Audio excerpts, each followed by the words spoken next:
Hello.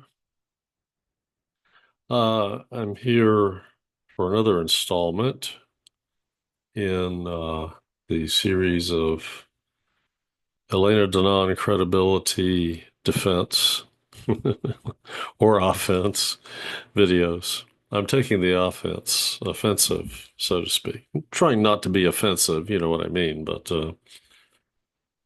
um, I'm just explaining why I find her credible, all right? Whether that's an offensive or defensive act doesn't really matter. So my friend who opposes the whole thing um, wrote to me saying Elena is only spouting 40-year-old specious reports with new clothing, um, disguising their true nature, I guess. I'm paraphrasing, right? And my friend says he was there 40 years ago and directly involved. Nothing she says is going to happen. Donald Trump is a bad guy and he intends to implement the transhuman agenda. Well, first of all, um, let's see, transhumanism, I mean, I won't say much about it here because it's outside the scope, more or less, but um, it's not necessarily all bad. Do you know anybody who has a an artificial hip joint or an artificial knee or a prosthetic leg?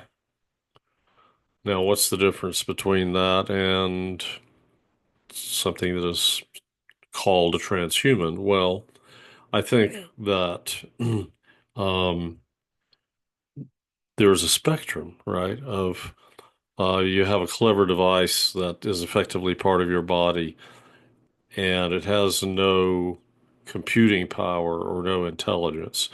But the computing power and the so-called artificial intelligence, whatever that is, it's a type of computing power, is gradually being phased into these prosthetics and things like that. And there's potential to use embedded technology um, as communication devices or to create enhancements to the brain. I've read science fiction, for example, in which you would learn a subject like mathematics or physics by having a chip implanted, which would have all the information built into it. And your neurons would grow together with connectors on the chip, and you could access the information within a few days after getting the implant. So I don't know that that will happen, but that's an example of a um, potentially beneficial use of transhumanist type of technology. Now, Elena herself, so the story goes, you can believe her or not, but she says she had an implant installed by Grays, and she was rescued from that abduction by the Greys, by members of the Galactic Federation, including her friend Thor Han. And I say he was her friend because they had been in many prior incarnations together. So even though they had not known each other in their contemporary lives, um, they did have a memory of prior lifetimes as friends and associates. So, at any rate, the Galactic Federation doctors, in trying to or considering removing the implant, found that they couldn't do it without harming her. So they merely converted its function from being a tracking device to being a communications device that was tuned to Galactic Federation frequencies. And I suppose there was also some kind of encryption applied that would make it possible for her to have a secure channel of communication with the Galactic Federation. So that's the mechanism by which she receives and transmits information. And it is said that she has said that it enables Thor Han, her primary contact, and perhaps others, to see through her eyes or experience things through her sensorium, and it can work the other way. So it's very sophisticated. It can also be just a transmission of words if that's sufficient for the purposes of the moment. So that's her story.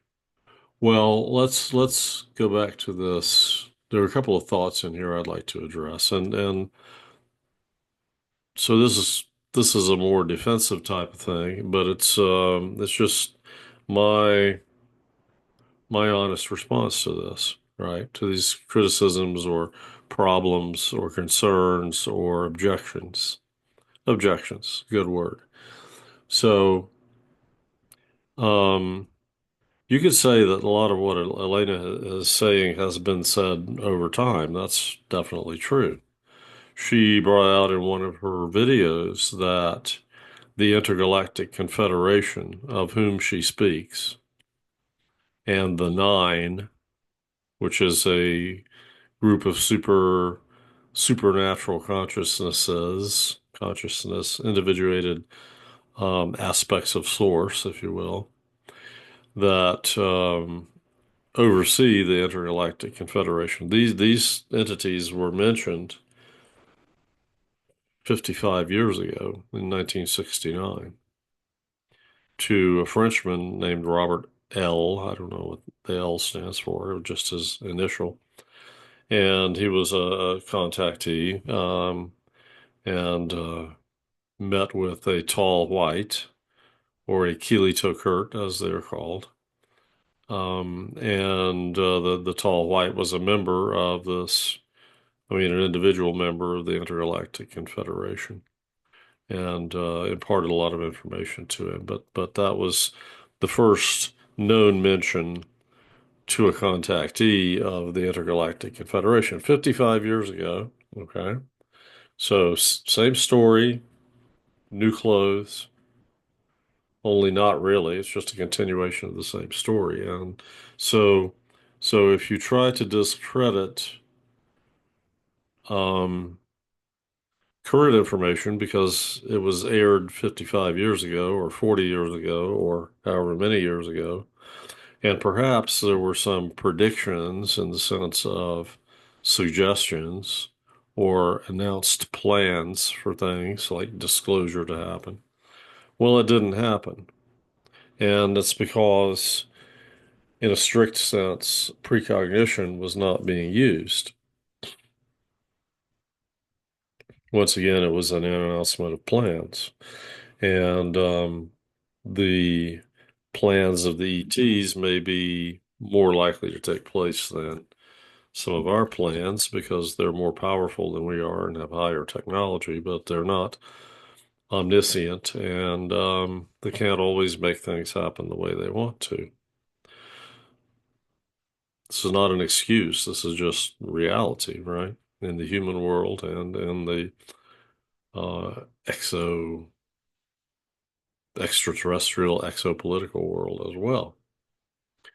So let's say that what Elena is saying will happen and does happen. Um, that our societies will look very different by 2027, as Thorhan has suggested. And he even said, in conjunction with saying that, things could be delayed a bit, but they will happen. And I think when they're talking about potential delays now, they're not talking about decades. They're talking about maybe a year or two or something like that. And someone else I was listening to who's talking not with the Galactic Federation, but with other benevolent ETs, suggested that uh, by 2026, I believe he said, we would start seeing things definitely beginning to improve, and by 2030, we'd be living in an essentially different world. So it isn't just Elena, it's somebody off planet who claims to be and appears to be benevolent ETs, and they're all saying pretty much the same thing, or yeah, very similar things. So let's see. Nothing she says is going to happen, and Donald Trump is a traitor and so forth. Well, I don't think Trump is necessarily a traitor. If he is endorsed by the Galactic Federation, and they say that he's working with them, I'm convinced they're our friends and family, if you will. Mm. And I take what they say about people like Trump and Elon Musk and others who have mixed reputations with the people of Earth, as they know what they're talking about better than we do. And why is that? Because there's a lot of misinformation that has been spread. I've heard a lot of accusations about Trump over the years. None of them have really been proved true, have they? Well, you can say this or that, and there's circumstantial evidence, and certain people say this and that. Well, that none of that matters. That's nonsense. Honestly, it is. Um, Trump may go down in history, whether any individual likes it or not, as a great hero, right? And Elon Musk may go down in history as a great hero. These men may get a substantial amount of credit for um, turning things around, and probably more credit than they deserve. They were in the right place at the right time with the right intentions. They're not superheroes. They're not gods. They're not saints. That's what I anticipate happening, or the way I think things will work out. And you wouldn't necessarily call me a Trump supporter or a Musk supporter. I see myself more as someone who will support specific initiatives that they participate in, the goals and methods of which I can agree with. And there may be some things I don't agree with, and I won't support those things. So I think that's all very reasonable. So my background is making my hair do weird things. Oh, I know what the problem is. I have too much light on the subject, but I'm not going to get up and turn it off. Yeah, it's the overhead light that's causing that. I have to remember that, not to leave that light on. So, all right, that's really all I have to say for this video. It's a little brief defense. And I'm going to immediately record another video where I'll go into another aspect, um, proactive or offensive um, presentation of evidence that Elena's telling the truth. Um, and it's not just Elena. She's not the only one telling the truth.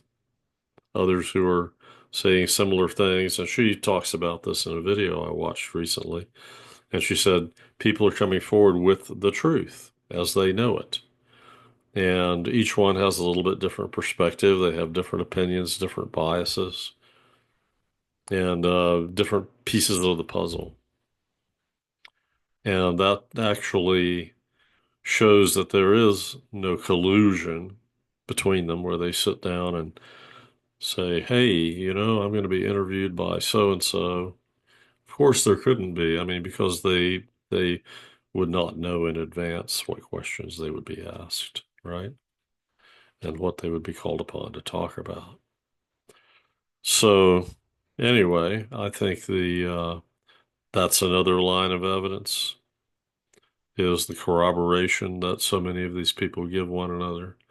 And there are some that say contradictory things, and I get a bad vibe from most of those people. I don't know if that's just me or or there really is something wrong with them. All right, hasta la vista for now. Talk to you later. And it'll probably be much sooner in reality, like that I record the next video, than it will be between the time I post this one and post the next one. Time flows at different rates in different parts of the universe, my friends. Okay. See you later.